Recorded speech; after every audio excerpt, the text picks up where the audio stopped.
봅시다. 우리가 코로나 재확산에 뒷걸음질 친 소비십니다라고 얘기했어요.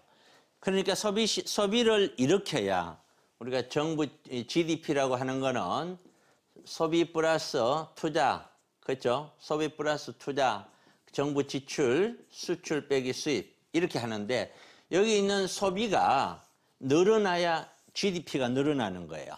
GDP가. 그러니까 소비를 늘리기 위해서 정부가 돈을 풀었죠. 그래갖고 반짝 살아났죠.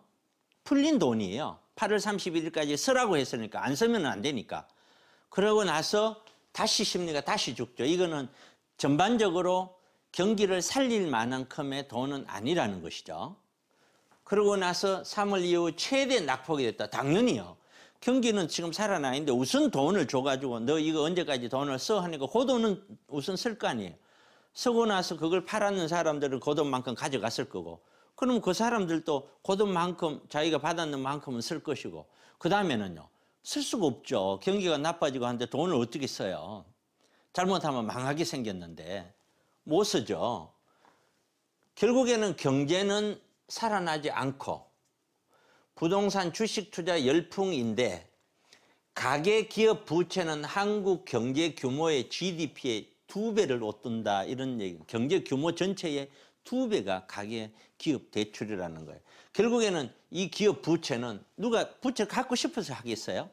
가계 부채든 기업 부채든 내 생활 소상공인을 중심으로 해서 내가 대출해서 우선 이 상황을 유지라도 해야 언젠가는 내가 사업을 해서 돈을 갚든지 뭐 하겠다 해서 했으니까 결국엔 다 빚이잖아요. 부채. 그런데 이게 갚을 수 있느냐 없느냐의 문제인데 IMF 때도 똑같이 이랬고 금융위기 때도 똑같이 이랬는데 그 뒤에 파산되는 업체가 얼마나 많았습니까? 마찬가지입니다. 제가 바라봤을 때는 우리나라의 어떤 기업들 소상공인 파산은 올해 말 내년부터 시작이 된다고 저는 생각이 돼요. 오히려.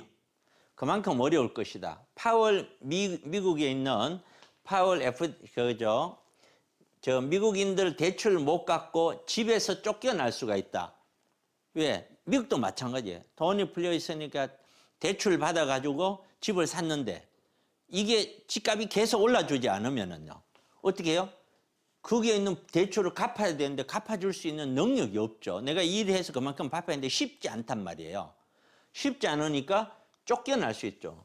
이게 서브프라임 모기지론도 이렇게 된 거예요. 똑같이. 그러니까 그만큼 주의해라 이 말이거든요. 추가 가계 지원이 필요하다. 지원은 하겠죠. 우선 살려놔야 되니까. 그런데 국가가 책임을 지나요? 안 집니다.